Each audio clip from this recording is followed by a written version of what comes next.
Good morning, everyone. I'm Jeremy Wallace. My pronouns are he, him, and his. I'm relatively new to Allendale, so many of you may not recognize me. My very first Sunday here was Epiphany Sunday in January. I got to spend a little bit of time here worshiping together, but then, of course, we all know now we're worshiping from home. So I can't wait for this room to be filled again to share in some fellowship with all of you. And it was a few months ago, maybe a couple of months ago, that I was talking with Pastor Andy, and he wanted to know if I wanted to share my testimony, because I am a seminary student, and I could use the practice, but also just wanted to share my story and journey of faith. I wasn't sure how that was going to play out, like when was going to be the right time to do so, and would I know? Well, as I said, as a seminary student, I should know better. I know how somehow that God makes, time and topic come together in just the right way.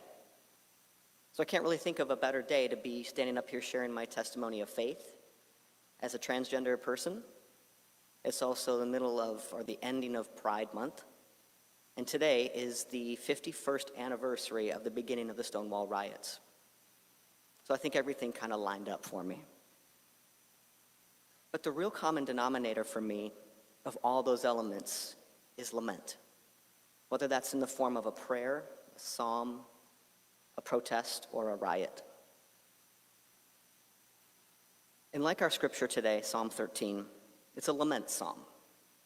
It speaks to the raw, emotional, and truthful crying out to God in an authentic way. And it's not just the core of my own personal journey in faith.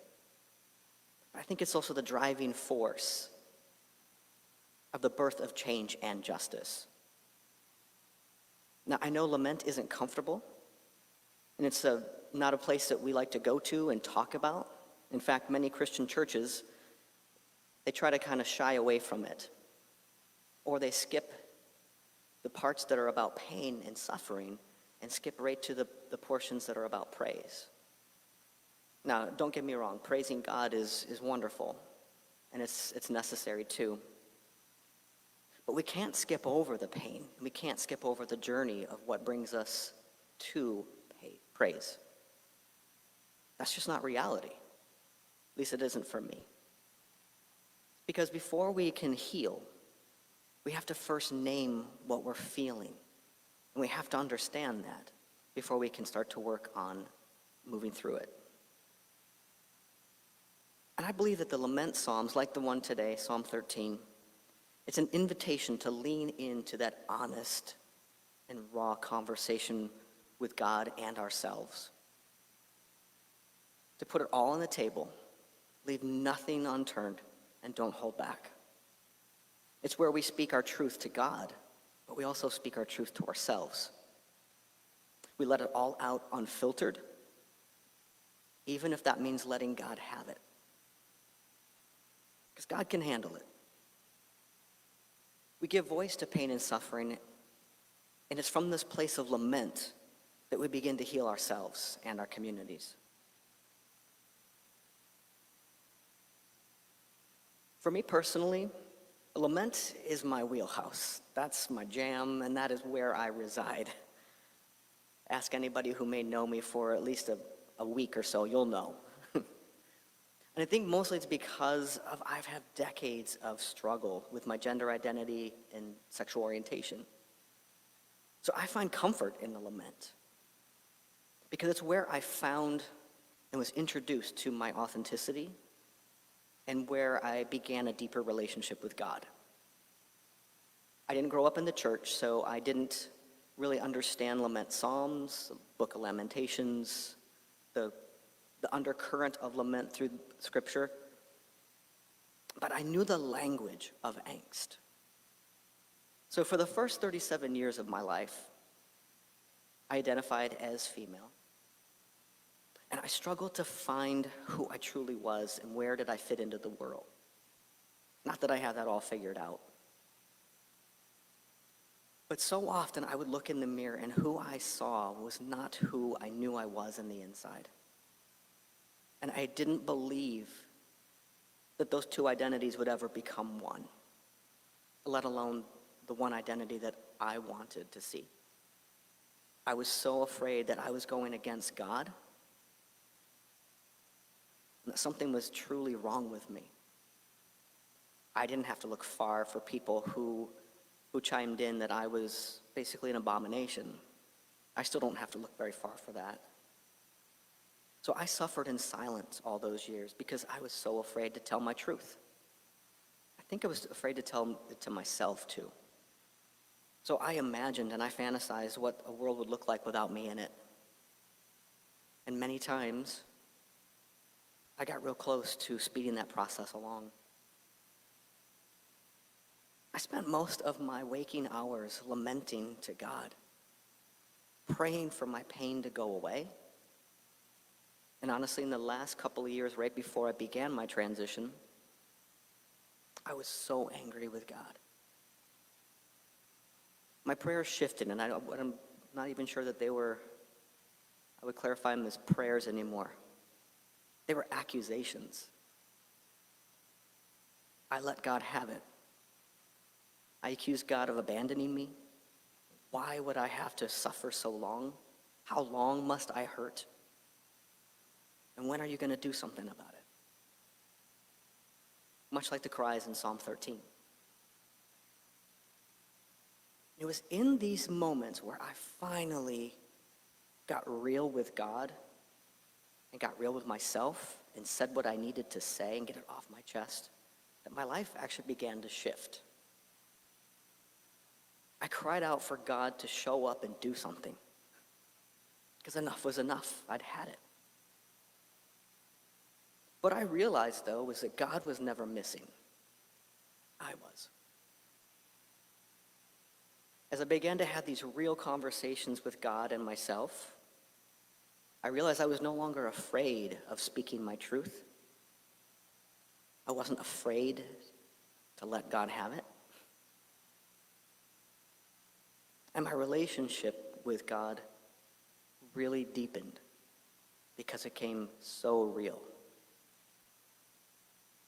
And I found out that God had been listening the entire time.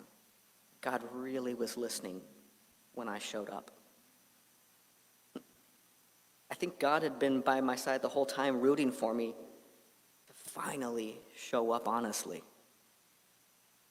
So as I got to know myself and I began transitioning, it was God who was there, holding me tight and listening to my cries.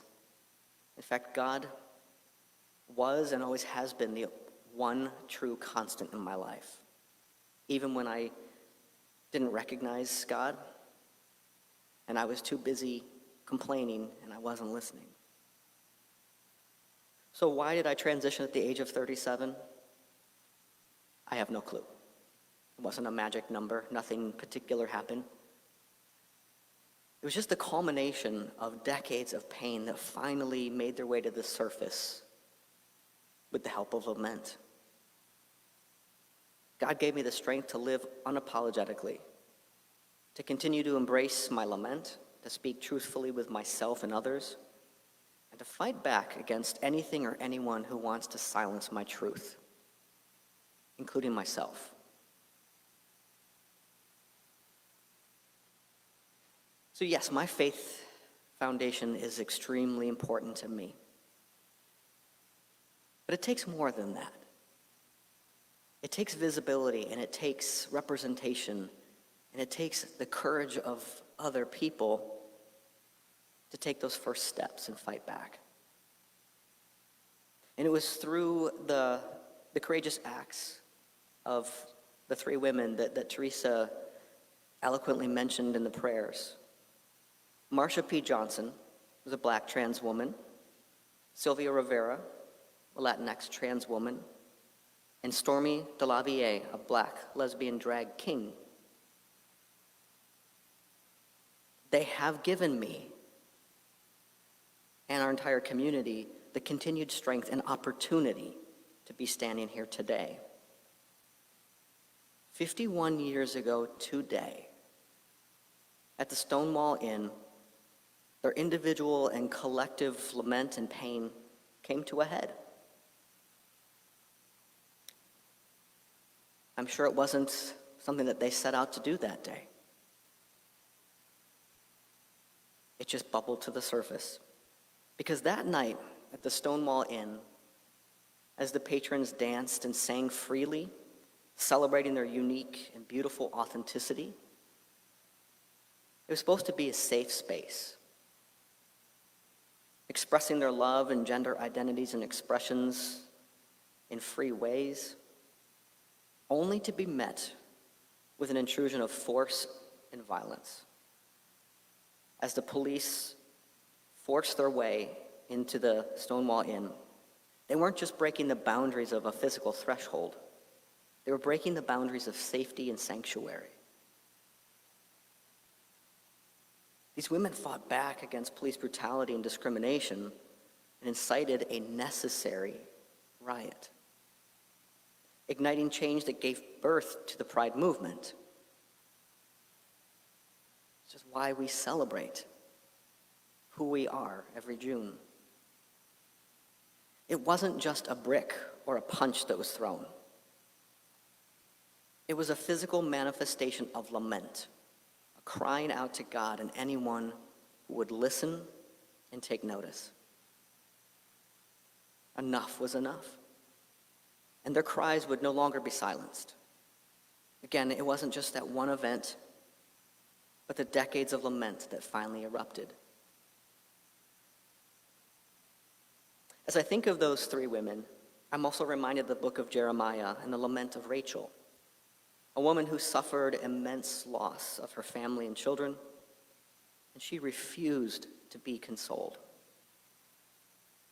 It wasn't that she couldn't be, but she refused. Her cries of lament were an act of resistance and protest. She refused to have her pain and suffering discounted and minimized, or swept under the rug because those around her were uncomfortable. She grieved on her terms, and she was going to be heard. Her cries would not be silenced.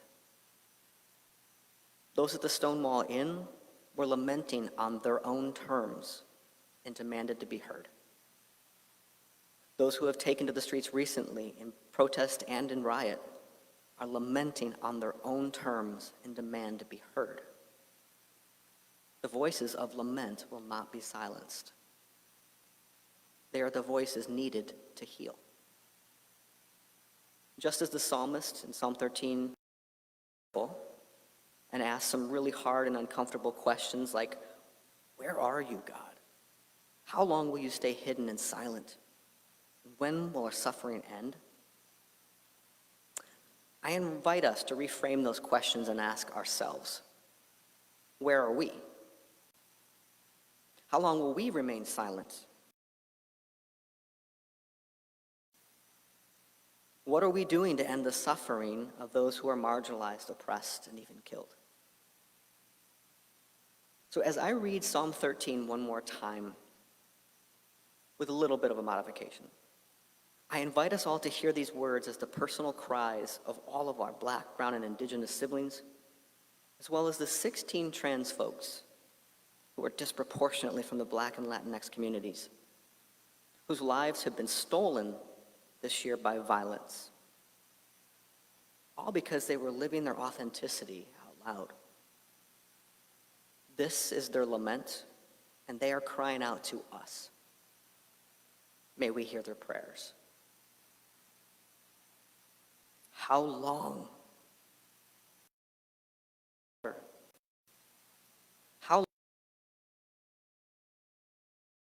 How long must I wrestle with my anguish and wallow in despair all day long? How long will my enemy win me over? Look at me. Answer me. Give light to my eyes, lest I sleep the sleep of death, lest my enemies say, I have prevailed, lest my foes rejoice when I fall. I trust in your love. My heart rejoices in deliverance you bring. I'll sing to you for being so good to me. Amen.